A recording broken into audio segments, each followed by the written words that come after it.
ಇನ್ನು ನೀವು ಬಂಗಾರದ ಗಣಿ ಚಾನೆಲ್ಗೆ ಸಬ್ಸ್ಕ್ರೈಬ್ ಆಗದಿದ್ದರೆ ಈ ಕೂಡಲೇ ಸಬ್ಸ್ಕ್ರೈಬ್ ಬಟನ್ ಅನ್ನು ಕ್ಲಿಕ್ ಮಾಡಿ ಹಾಗೂ ದಿನನಿತ್ಯದ ಅಪ್ಡೇಟ್ಸ್ಗಳಿಗಾಗಿ ಬೆಲ್ ಐಕಾನ್ ಅನ್ನು ಪ್ರೆಸ್ ಮಾಡಿ.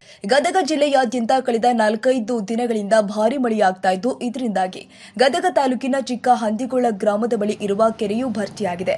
ಕೆರೆ ಕೋಡಿ ಬಿದ್ದಿರುವ ಕಾರಣ ನೀರಿನಿಂದ ಮೀನುಗಳು ಹರಿದು ಬರ್ತಾ ಇದ್ದು ಆ ಮೀನುಗಳನ್ನು ಹಿಡಿಯಲು ಯುವಕರು ಕೆರೆ ನೀರಲ್ಲಿ ನಾಮುಂದೆ ತಾಮುಂದೆ ಅಂತ ಹರಸಾಹಸ ಪಡಿಸಿದ್ದಾರೆ. ಕೆಲವರು ದಡದಲ್ಲಿ ಕುಳಿತು ಮೀನು ಹಿಡಿತಾ ಇದ್ರೆ ಇನ್ನು ಕೆಲವರು ಹರಿಯುವ ನೀರಿನ ಆಳವಾದ ಮಧ್ಯಭಾಗದಲ್ಲಿ ಹೋಗಿ ಮೀನು ಹಿಡಿಯುವ ದುಸ್ಸಾಹಸಕ್ಕೆ ಮುಂದಾಗ್ತಿದ್ದಾರೆ. ನೀರಿನ ಸೆಳೆತ ತಗ್ಗು ದಿನ್ನೆಗಳನ್ನ ಲೆಕ್ಕಿಸದೆ ಜೀವದ ಹಂಗನ್ನ ತೊರೆದು ಮೀನು ಹಿಡಿಯುವ ಕಾರ್ಯಕ್ಕೆ ನಾಗರಿಕರು ಮುಂದಾಗ್ತಾ ಇದ್ದು ಇದಕ್ಕೆ ಕಡಿವಾಣ ಹಾಕಬೇಕಾಗಿದೆ. ಚಂದ್ರಶೇಖರ್ ಸೋಮಣ್ಣವರ್, ಬಂಗಾರದ ಗಣಿ ನ್ಯೂಸ್.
Ini